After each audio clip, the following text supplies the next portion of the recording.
Hi. திடீர்னு ஒரு நாள் ஸ்கூலில் பார்த்தீங்கன்னா ஈவினிங் கால் பண்ணி, மேம் ஒன் டேயில் வந்து டைஜஸ்டிவ் சிஸ்டம் வந்து ரெடி பண்ணணும், ஹன்விதா நேம் தான் கொடுத்துருக்கோம், உங்களுக்கு ஓகேவா அப்படின்னு கேட்டாங்க. எனக்கு கொஞ்சம் தயக்கமாக இருந்தது. சரி, நான் ஹன்விட்ட கேட்டுட்டு உங்களுக்கு நான் கன்ஃபார்ம் பண்ணுறேன் அப்படின்னு. அவள்கிட்ட கேட்ட உடனே அழகாக டைஜஸ்டிவ் சிஸ்டம் பற்றி எக்ஸ்பிளைன் பண்ண ஆரம்பிச்சிட்டா.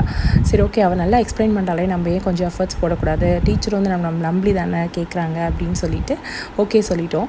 ஒன் டேயில் பார்த்தீங்கன்னா என்னோடய அண்ணி தான் வந்து எனக்கு வந்து நல்லா ஹெல்ப் பண்ணாங்க. அவங்க நல்லா ட்ரா பண்ணுவாங்கன்றால அவங்க அவுட்லைன் போட்டு எல்லாம் பண்ணித்தர சொல்லிட்டு நாங்கள் 2 பேரும் பண்ணி முடிக்கும் போது பார்த்திங்கன்னா நியர்லி நைட் வந்து 12:30 கிட்ட வந்து ஆயிடுச்சு. ஸோ அதெல்லாம் பண்ணி வெயிட் வச்சு எல்லாம் பண்ணிட்டோம். நெக்ஸ்ட் டேக்கு வந்து ஒரு ஜஸ்ட்டு வந்து ஒரு ஓவர்வியூ மட்டும் அவளை சொல்லி வீடியோ எடுத்து அனுப்பிடுவோம். ஏன்னா இன்னுமே எனக்கு கொஞ்சம் அதில் வந்து ஒர்க் வந்து இருந்துச்சு.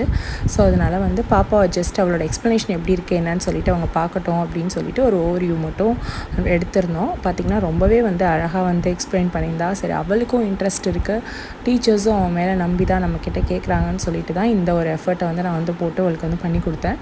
பட் இன்னுமே கொஞ்சம் டைம் இருந்ததுன்னா இன்னும் கூட ஏதாவது இன்னோவேட்டிவாக வந்து அழகாக பண்ணியிருக்கலாம். பட் எங்களுக்கு கொடுத்த டைமில் இவ்வளோ தான் எங்களால் பண்ண முடிஞ்சுது. எல்லாம் பண்ணி அன்றைக்கி மார்னிங் வந்து இந்த வீடியோவையும் சென்ட் பண்ணும்போது மேம் ஒரு வார்த்தை சொன்னாங்க பாருங்கள், 2 டேஸ்க்கு போஸ்ட்போண்ட் ஆகிடுச்சு ma'am, we will inform you the date அப்படின்னு சொன்னோடனே தான் எனக்கு கொஞ்சம் இதாக இருந்துச்சு. கொஞ்சம் அந்த டைம் இருந்ததுன்னா இன்னும் கொஞ்சம் ரிலாக்ஸாகவும் பண்ணியிருந்திருப்பேன். இன்னொன்று ஏதாவது புதுசாக அதில் பண்ணியிருக்கலாம். இது வந்து யூஸ்வலாக வந்து பண்ணுறது தான். பட் இதுக்கே வந்து நிறைய எஃபர்ட்ஸ் வந்து தேவைப்பட்டது. எங்கள் அண்ணியோட ஹெல்ப் இல்லைனா கண்டிப்பாக வந்து இது வந்து பண்ணியிருக்க முடியாது. உங்கள் குழந்தைங்களுக்குலாம் எப்படி இந்த மாதிரி ப்ராஜெக்ட்ஸ்லாம் வருதா, என்ன ஏதுன்றதை மறக்காமல் வந்து கமெண்ட்டில் வந்து ஷேர் பண்ணுங்கள். அன்றைக்கி வந்து எங்களுக்கு வந்து இது ரொம்பவே வந்து ஹாப்பியாக இருந்தது.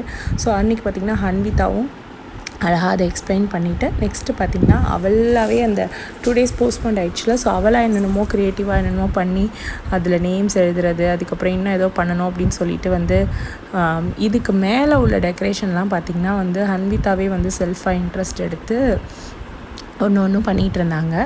ஸோ வந்து அந்த ஒன் டே டைம் இருந்ததுமே எங்களுக்கு கொஞ்சம் ஓகேவாக தான் இருந்தது. ஒரு வந்து டைம் இருக்குது நமக்கு அப்படின்னு சொல்லிட்டு பண்ணி அழகாக வந்து போய் எக்ஸ்பிளைனும் வந்து பண்ணிட்டு வந்துருந்துருக்காங்க. ஸ்கூல்ஸில் வந்து இந்த மாதிரி ப்ராஜெக்ட் கொடுக்கும்போது சில பேரண்ட்ஸ்லாம் சொல்லுவாங்க, எதுக்கு தான் இதெல்லாம் கொடுக்குறாங்களோ, நமக்கு டயர்டாக இருக்கும். பட் இதில் வந்து நிறைய விஷயங்கள் வந்து குழந்தைங்களோட திறமையை வந்து வெளியில் வருது. அவங்களோட ஏஜுக்கு இது எல்லாமே அவங்களால பண்ண முடியாதான். கண்டிப்பாக நம்மளோட ஹெல்ப் வந்து தேவைப்படும்.